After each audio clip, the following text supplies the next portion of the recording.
मैं जाना चाहता हूं अतीकुर रहमान साहब के पास। रहमान साहब, आपकी नजर में यूनिफॉर्म सिविल कोड, प्रधानमंत्री को आपने सुना, क्या लगता है देश में वक्त आ चुका है इसका? देखिए, वक्त तो जब इसको डायरेक्टिव प्रिंसिपल्स में रखा गया था, वक्त तो जभी था सौरभ जी, जब 1986 में बीजेपी ने इसको मैनिफेस्टो में लाए। वाजपेयी जी की बहुत मजबूत सरकार चली देश में, उसके साथ साथ 9 साल 10 साल अब पूरे करने जा रही है मोदी जी की सरकार। वक्त, ये कैसा सवाल है कि वक्त कब आएगा? सवाल ये है कि अगर इसको स्ट्रीमलाइन करना हमारा मकसद ये सब है, मैं जरा क्लियर करना चाहता हूं इस बात को, और इस पर ही बात हो जाए। एक मिनट, अतीक साहब की वक्त कब मुफीद है, ये कौन तय करेगा? ये सवाल तो इसीलिए, जैसा आपने खुद बताया, भाई डायरेक्टिव प्रिंसिपल में तो हमारे ये आजादी के बाद से पड़ा हुआ है ना, आज तक किसी भी सरकार ने इसकी ओर तो गौर नहीं किया। ये पहली सरकार है जो कह रही है कि हाँ, ये आना चाहिए। मैं उसी तरफ आ रहा हूं सौरभ जी, मैं उसी तरफ आ रहा हूं। अब सवाल ये उठता है कि जब हम बहस कर रहे हैं बैठकर, आज नहीं इससे पहले भी कई बार, तो बीजेपी के स्पोक्स पर्सन को चाहिए कि जो हमारे डाउट्स हैं, जो जनता के डाउट्स हैं, जो माइनॉरिटी के डाउट्स हैं, जो मुसलमानों के डाउट्स हैं, उसको स्टेप बाय स्टेप क्लियर करते जाएं। रहमानी साहब ने जो आर्टिकल 371A की बात की, उसके ऊपर जफर साहब का क्या जवाब है? मैं अगर कोई सवाल उठा रहा हूं कि जेंडर जस्टिस और gender equality versus uniform civil code, gender justice और जेंडर इक्वालिटी वर्सेस मिसोजिनी और पैट्रियार्की है, जो कि 90% इंडिया में घर कर गई है। इस मिसोजिनी और पैट्रियार्कल सोसाइटी से लड़ने के लिए बीजेपी ने क्या कंसेंसस डेवलप किया है? और क्या हम ये उम्मीद करें उस पार्टी से जिस पार्टी के अंदर ब्रिजभूषण जैसे लोग मेंबर ऑफ पार्लियामेंट बन के बैठे हैं, साक्षी महाराज जैसे लोग बैठे हैं, ये जेंडर जस्टिस और जेंडर इक्वालिटी हमको देंगे? इनकी पैट्रियार्की और इनकी मिसोजिनी पिछले 1 महीने में पूरे देश के सामने आई है सौरभ जी। अतीकुर रहमान साहब, क्या इस मुद्दे को एक बार बिना राजनीतिक मुद्दों के छुए इस पर बात की जा सकती है? अतीकुर रहमान साहब, मैं कह रहा हूं इस तरीके से तो बहस का कोई अंत नहीं है कि इनके यहाँ साक्षी महाराज बैठे या ब्रिजभूषण शरण सिंह बैठे। अतीकुर रहमान, मेरी बात सुनिए। अब तक की, अरे आज हम लोग एक कानून क्या वो देश में बने, इस पर बात कर रहे हैं। इंडिविजुअल आदमी का नाम लेकर के आप नहीं समझते कि उस बहस को हल्का करने वाली बात है? आवाज नहीं जा रही है क्या? जमीयत उलमाए हिंद के अरशद बदनी साहब ने क्या कहा, अभी आपने इंटरव्यू सुना होगा। वो कहते हैं औरत 40-50 साल में बूढ़ी हो जाती है, मर्द तो 80 साल की उम्र में भी उसकी जरूरतें रहती हैं, इसीलिए बहु विवाह की प्रथा रहनी चाहिए। और इंडिविजुअल्स पर तो बात नहीं कर सकते ना। फोन फिर कट गया उनका, जवाब आ जाए उनकी बात का। जफर इस्लाम जी, देखिए, मैं अतीकुर रहमान साहब की बात सुन रहा था। मैं तो सिर्फ कह रहे हैं, जिस तरह से इन्होंने रिस्पांस देना शुरू किया, बड़ी संजीदगी से यहाँ डिबेट चल रही है, संजीदगी से अपने बात लोग रख रहे हैं। ये कोई अखाड़ा थोड़ी है जहां पर आप ओंच पे तौर देके आप बैठ खड़े हो गए। भाई, अरे भाई, आप अपनी बातें रखिए। आपकी अगर कंसल्टेटिव प्रोसेस का मतलब क्या होता है?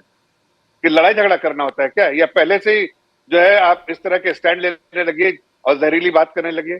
अरे भाई, कोई चीज है, ये जब कॉन्स्टिट्यूशन का पार्ट है और उसको इम्प्लीमेंट होना है, उसमें आपको कोई संदेह नहीं है, तो जब होना है तो उसके कंसल्टेटिव प्रोसेस में आप भी पार्ट बनिए। जो भी ऑब्जर्वेशंस आपके हैं, जो भी आपके कंसर्न्स हैं, वो प्रोसेस का पार्ट होगा ना। उसके बाद जब आपकी बातें आएंगी और जो फाइनली होगा, जैसा प्रधानमंत्री जी ने कहा, एक घर में 2 कानून 2 लोगों के लिए नहीं हो सकता। मीन्स कि आपके लिए जो होगा वो हमारे लिए होगा, हमारे लिए जो होगा सौरभ जी के लिए होगा, सौरभ जी के लिए जो होगा वो एक्स के लिए होगा, एक्स के लिए जो होगा वाई के लिए होगा। मतलब हर देशवासियों के लिए एक कानून होगा। अब उसमें आप उसमें कहीं ना कहीं जहर घोलने का काम करें। अरे भाई, मैं आ रहा हूं, ठीक है। जफर साहब, उनकी बात बीच में रह गई थी, फोन कट गया था, जरा पूरी बात सुन लेते हैं उनकी। हाँ, और मैं ये भी चाहता हूं अतीकुर रहमान साहब, आप बताइए क्या ऑब्जेक्शन है ताकि हम समझ सकें।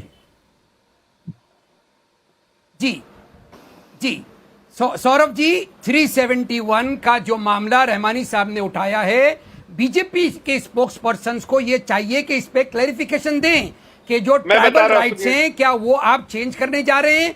गोवा में जो मेल चाइल्ड, जफर साहब सिर्फ 30 सेकंड और लूंगा। अच्छा, गोवा में जो मेल चाइल्ड ना होने पर 2 साल के बाद में हिंदू को शादी करने की इजाजत है, क्या वो बदल जाएगा? आप अगर इस तरह से सिर्फ और सिर्फ मुसलमानों पे ही सवाल उठाते रहेंगे। अब यही बात तो आ गई, ये streamline अब यही नहीं बात हो आ गई। पाएगा। अभी पैनल में जो एक प्रवक्ता ये कह रहे थे कि main इसको सिर्फ मुद्दा- मुसलमानों का मुद्दा क्यों बना रहे हैं, आप इसको सिर्फ मुसलमानों का मुद्दा क्यों बना रहे हैं? आप खुद 370 की बात, 371 की बात कर रहे हैं ना। इसको अशराफ वर्ग हमेशा हिंदू मुसलमान का मुद्दा बनाता है, मुस्लिम सांप्रदायिकता का मुद्दा बनाता है। अतीकुर रहमान साहब, मेरा आपसे ये सवाल है, मुस्लिम सांप्रदायिकता का मुद्दा न बना के आपने खुद 371 की बात की, ट्राइबल राइट्स की बात की, इसका मतलब इससे ट्राइबल्स भी इफेक्ट होंगे। उनके अभी तक जो भी अधिकार चल रहे हैं, हो सकता है इस कानून में कुछ उनके लिए भी लिखा जाएगा, या हो सकता है वो एक्सेप्शन हो। सबसे ज्यादा आवाज तो विरोध की मुसलमानों की तरफ से आ रही है। आप ट्राइबल की आड़ में अपना एजेंडा लगाना चाहते हैं। ट्राइबल संगठन कहाँ विरोध कर रहे हैं? सारे मुस्लिम संगठन अशराफ के संगठन विरोध कर रहे हैं यूसीसी का, और ट्राइबल की आड़ में उसका मसौदा आएगा। ऑलराइट, ठीक है, बोलिए अतीकुर रहमान साहब, कंप्लीट कीजिए अपनी बात। ऑलराइट, बात कीजिए। फैजी साहब एक सेकंड, हाँ फैजी साहब एक नागरिक की हैसियत से बात 30 कीजिए। Second, Muslim please। Alright Faizi साहब प्लीज, फैजी साहब, हाँ एक मिनट बोलने दीजिए, बोलिए। My goodness, thank you Saurabh ji. ये जो मामला है 370 और ट्राइबल राइट्स का एक्सपर्ट ओपिनियन जो कि फैजान मुस्तफा साहब ने अपने वीडियोस में जारी किया है, उसके ऊपर बीजेपी लाजवाब हो जाएगी, क्योंकि इस तरह का यूनिफॉर्म सिविल कोड जो आप जबरदस्ती लाना चाहेंगे ये एप्लीकेबल नहीं हो सकता है, क्योंकि क्रिमिनल लॉ भी फैजान साहब बोलते हैं, क्रिमिनल लॉ भी एक नहीं है। एक स्टेट में आपको राइट मिलता है बेल का, और एक स्टेट में बेल के राइट्स डिफर हो जाते हैं। अरे सर अतीक साहब, मैं ये कह रहा हूं कि आपका मुद्दा ट्राइबल राइट्स है या मुसलमानों को क्या अधिकार मिलेंगे और उनसे कौन से अधिकार लिए जाएंगे, वो है। हाँ बिल्कुल, आप बात कर रहे हैं ट्राइबल राइट्स के ऊपर, फिर आप कहते हैं मुसलमानों को टारगेट कर रहे हैं। एक मुद्दे पर रहिए ना इन मामलों के ऊपर सीरियस। नो, हिंदू मुस्लिम का सवाल नहीं है, हिंदू मुस्लिम का सवाल नहीं है, जेंडर जस्टिस का सवाल है। फिर आपने क्यों कहा कि ये मुसलमानों के खिलाफ है? अरे ये नहीं, मैंने नहीं कहा, जाने नहीं देते, ये जेंडर जस्टिस की बात कर रहे हैं। मुसलमानों का मुद्दा नहीं है ना सिर्फ। साहब आप कहां लेके जा रहे हैं? आप इधर उधर क्यों भटक रहे हैं? आप इधर उधर क्यों भटक रहे हैं? मुस्लिम सांप्रदायिकता का मुद्दा न बनाइए, हाथ जोड़ के मेरा आग्रह है, इसको आप देश के नागरिक की हैसियत से बात कीजिए। क्वेश्चन है कि यूनिफॉर्म सिविल कोड टेक्निकली अगर आप बात कर रहे हैं तो वो पॉसिबल है, फीसिबल है या नहीं है, इस पर जवाब दीजिए ना। भाई फीजिबल होगा, इसीलिए तो लॉ कमीशन कार्रवाई कर रहा है। हमारे संविधान निर्माताओं ने दिया है कि जो ये है और इसको लागू करने के लिए सरकार प्रयास करे। इसका जवाब हमारे संविधान निर्माता दे के गए हैं। चलिए मैं आपका एक जो खदशा या आशंका यहाँ बार बार उठाई गई है उसका जवाब मैं चाहता हूँ, जरा दे दें एक मिनट जफर साहब। और देंगे आप मुझे डिबेट खत्म करने से पहले। जरूर, मैं आ रहा हूँ रहमानी साहब, एक सेकंड, आपने भी जो बात की ऐड करना है मुझे कुछ। इंडिया टीवी हर वक्त हर जगह डाउनलोड करने के लिए सर्च करें India TV news Google play store या ऐप स्टोर पर।